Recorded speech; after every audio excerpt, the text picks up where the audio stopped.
मध्य प्रदेश में कक्षा 5वीं और 8वीं की परीक्षा परिणामों ने इस बार शिक्षा का पूरा ट्रेंड बदल दिया है। छोटे जिलों और ग्रामीण क्षेत्रों ने शानदार प्रदर्शन करते हुए बड़े शहरों को पीछे छोड़ दिया है।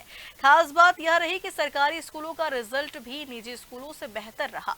राजधानी भोपाल की अपेक्षाकृत कमजोर प्रदर्शन को लेकर स्कूल शिक्षा मंत्री उदय प्रताप सिंह ने कहा कि शहरी क्षेत्रों में रिजल्ट खराब आने के पीछे क्या कारण है, इसकी जाँच कराई जाएगी। आज मध्य प्रदेश में हमने पहली बार अभी एक लंबे ब्रेक के बाद 5वीं और 8वीं के बोर्ड एग्ज़ाम चालू कराए स्टेट के अंदर। नई शिक्षा नीति में जो एक अपेक्षा थी कि बच्चों को एक एग्ज़ाम की आदत रहनी चाहिए और बचपन से बच्चों के अंदर एक कॉम्पिटिटिवनेस का भाव है वो बच्चे के अंदर पैदा हो और 10th 12th के जो बोर्ड एग्ज़ाम्स होते हैं उनका जो खौफ बच्चों में रहता है वो निकलना चाहिए। तो मैं पूरे विभाग का धन्यवाद देता हूँ कि बड़े ऑर्गेनाइज तरीके से एग्ज़ाम्स हुए और पूरे प्रदेश में लाखों बच्चों ने इसमें पार्टिसिपेशन किया और जिस तरह से जो परिणाम आए हैं, 5वीं का परीक्षा परिणाम 95.14% है और 8वीं का परिणाम 93.83% है, जो पिछले साल से बेहतर परिणाम आया है। विगत वर्ष की तुलना में लगभग 0.3% इस बार का परिणाम पहले से बेहतर है। विगत वर्ष में 24-25 में 5वीं का 92.70 था और 8वीं का 90.02 था। ये इस बात का प्रमाण है कि बच्चे पहले से बेहतर बच्चों ने परफॉर्म किया है और शिक्षकों ने भी उनको बेहतर गाइड किया है, जिससे परिणाम अच्छे आए। एक चीज़ बताते हुए मुझे और खुशी है कि यूपी में जो 10 संभाग हमारे हैं उसमें शहडोल जो है हमारा वो टॉप संभागों में आया है। दूसरे नंबर पर नर्मदापुरम है, तीसरे पर इंदौर है। इसी तरह से जो ज़िले हैं, ज़िलों में जो ऊपर के ज़िले हैं, नंबर 1 पर हमारा प्रथम ज़िला आया है नरसिंहपुर, पूर्व के वर्षों की तरह, डिंडोरी, बालाघाट। मतलब ऐसे ज़िले हैं जो ट्राइबल ज़िले हैं, ग्रामीण आबादी जिनमें ज़्यादा है, वहाँ के बच्चे बहुत अच्छा कर रहे हैं, ये इस बात का प्रमाण है।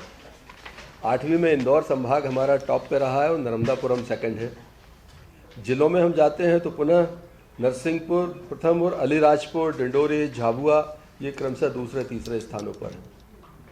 फिर इस बात का प्रमाण है कि हमारे जो ग्रामीण ज़िले हैं, जहाँ पर कृषि पृष्ठभूमि है, सामान्य परिस्थिति के बच्चे पढ़ने आते हैं, उन्होंने बहुत अच्छा अपनी तरफ से प्रयास किया है और एक ये सिस्टम पहले से बेहतर हुआ, इस बात का प्रमाण भी है। जो परिणाम बच्चों के अच्छे आ रहे हैं उसमें स्वाभाविक रूप से नई शिक्षा नीति का जो प्रभाव है वो दिख रहा है। सिलेबस जिस तरह से तैयार हो रहा है, परीक्षा का पैटर्न जिस तरह से मध्य प्रदेश में हमारी सरकार ने हमारे जो अलग अलग तरह से सिस्टम में काम करने वाले लोग हैं, बोर्ड के लोग हों, हमारे विभाग शासन के लोग हैं या जो हमारा सिलेबस आदि बनाते हैं, इस तरह के सब सामूहिक प्रयास ये है कि बच्चों को पहले से बेहतर परिस्थितियाँ उनको मिली, संसाधन उनको मिले, तो बच्चे अपनी तरफ से अच्छा देने की कोशिश कर रहे हैं। 1 लाख से अधिक स्कूलों में 24 लाख से अधिक विद्यार्थी हमारे शामिल हुए, जैसा अभी पूर्व में आपको बताया गया। और ये 24 लाख से अधिक विद्यार्थियों को 95% के ऊपर परीक्षा परिणाम लेकर आना, मुझे लगता है ये बहुत सुखद संदेश है हमारे शासकीय स्कूलों के लिए। और एक और महत्वपूर्ण चीज़ है कि शासकीय स्कूलों का परीक्षा परिणाम प्राइवेट स्कूल से बेहतर है। ग्रामीण क्षेत्रों का परीक्षा परिणाम शहरी क्षेत्रों से बेहतर है। ये जो हम कहते हैं कि गांव में चुनौतियां हैं, मुझे लगता है कि अब वो समय बदल गया है। गांव के लोग भी, गांव के बच्चे भी बहुत जो अनुकूल परिस्थितियां मिली हैं उनके हिसाब से आगे बढ़ रहे हैं और ये परीक्षा परिणाम बेहतर आए हैं। इसमें सबसे बड़ा योगदान जो है वो नई शिक्षा नीति में जो अपेक्षा की गई कि समय पर परीक्षा हो, समय पर उनका कॉपी करेक्शन हो, रिज़ल्ट आउट हो और रिज़ल्ट आने के बाद में नई क्लास में बच्चा जाता है तो समय पर उसे सिलेबस मिले, बुक्स मिले, उसको संसाधन समय पर मिले। तो उस पर हमारी मध्य प्रदेश की सरकार ने माननीय मुख्यमंत्री मोहन यादव जी के नेतृत्व में बेहतर काम किया है। हम अप्रैल फर्स्ट वीक में बच्चों को पूरा सिलेबस प्रोवाइड कराते हैं। हमारी कोशिश होती है कि जो जिन संसाधनों की आवश्यकता बच्चों को है वो उनको समय पर मिले, जिससे उनका एकेडमिक जो है सेशन जैसे ही चालू होगा, अब 1 अप्रैल से हम प्रवेशोत्सव करने वाले हैं, तो प्रवेशोत्सव के बाद में उनके पास किताब कॉपी हो, उनके पास पूरा एक सिलेबस के साथ में उनकी तैयारी व्यवस्थित तरीके से चालू हो, तो ये इम्पैक्ट डालती हैं उनके एग्ज़ाम्स के ऊपर, जिस पर विभाग ने बहुत अच्छे से कार्रवाई की है।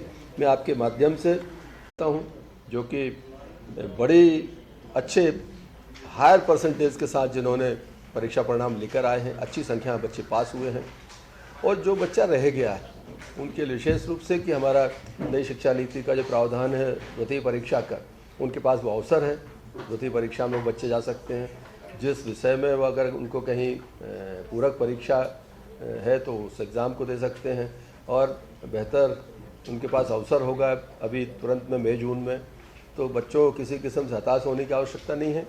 जिनके परिणाम अच्छे आए उनको बधाई, और जो बच्चे अगर कहीं चूक गए हैं तो उनको फिर एक अवसर है, प्रयास करके फिर उसमें जाएं और सफल होकर आगे आने वाले नई क्लासेस के अंदर वो प्रवेश करें। मैं उनको शुभकामनाएं देता हूं। वो पालकों को भी बहुत हृदय से उनका धन्यवाद कि अपने बच्चे को स्कूल तक जो भेजते हैं, वो एक अच्छा काम है। कई बार जो हमारा ड्रॉप आउट घटा है उसमें पालकों का योगदान है। पालकों ने बच्चों को स्कूल में रखने का निर्णय किया, पहले बच्चों को निकाल लेते थे, दूसरे कामों में लगा देते थे, लेकिन हमारे विभाग ने प्रयास किया, हमारे शिक्षकों ने मेहनत करी, तो हमने ड्रॉप आउट घटाया है और एनरोलमेंट रेट हमारा पिछले साल बढ़ा है। इस साल हम फिर कोशिश कर रहे हैं, 1 तारीख से फिर प्रवेशोत्सव मनाएंगे। माननीय मुख्यमंत्री जी को खुद हम शामिल करेंगे कहीं बच्चों के एडमिशन्स की प्रक्रिया में। उसकी एडमिशन की प्रक्रिया को हम लोगों ने सरल किया है, 5वीं से 6वीं, 8वीं से 9वीं, उसमें भी एक अच्छा काम हुआ है। मैं आपके माध्यम से सभी बच्चों को बहुत बधाई देता हूँ, शुभकामनाएं। नहीं, मुझे लगता है वो भी अभी उस पर काम चल रहा है, और जैसे ही काम पूरा होगा हम लोग प्रक्रिया पूरी होती है फिर क्रॉस चेक करते हैं, किसी किस्म की कोई कमी ना रह जाए, हर चीज़ फुल प्रूफ हो। आपके सामने जब चीज़ आती है तो बिल्कुल एकदम अप टू द मार्क होना चाहिए उस समय, तो उस पर काम चल रहा है। मुझे लगता है कि लेटर फर्स्ट वीक में हमारा 10th और 12th का रिजल्ट भी आना चाहिए। नहीं लगा, उस पर हम लोग काम भी कर रहे हैं, रिव्यू भी करते हैं, और शहरी क्षेत्रों में मुझे लगता है कि कई बार प्राइवेट इंस्टीट्यूशंस की आसान उपलब्धता के कारण इस तरह की परिस्थितियाँ पैदा होती हैं। लेकिन आपने देखा होगा पिछले 2 वर्षों में हम लोगों ने शहरी क्षेत्रों में भी युक्तियुक्तकरण के माध्यम से शिक्षकों को स्कूलों में भेजने का काम किया है, और बेहतर एक बच्चों के अनुपात में शिक्षकों की उपस्थिति वहाँ पर हो, उनको संसाधन समय पर मिले। और कई बार ये लगता है कि शहर में सब ठीक चल रहा होगा, हम ग्रामीण क्षेत्रों में फोकस करते थे। हमने समान रूप से अपना जो एक सिस्टम है उसको बेहतर करने की कोशिश की, और आगे आने वाले अभी जैसे इंदौर संभाग हमारा 8वीं में अव्वल आया है, इस बार शेडोल हमारा 5वीं में पहले नंबर पर आया, तो ऐसी हाँ, तो इस तरह से हम लोग कोशिश कर रहे हैं कि मतलब ठीक आए और समान रूप से आगे बढ़ने का अवसर हो। इस बात को लेकर हम लोग सजग और सचेत हैं।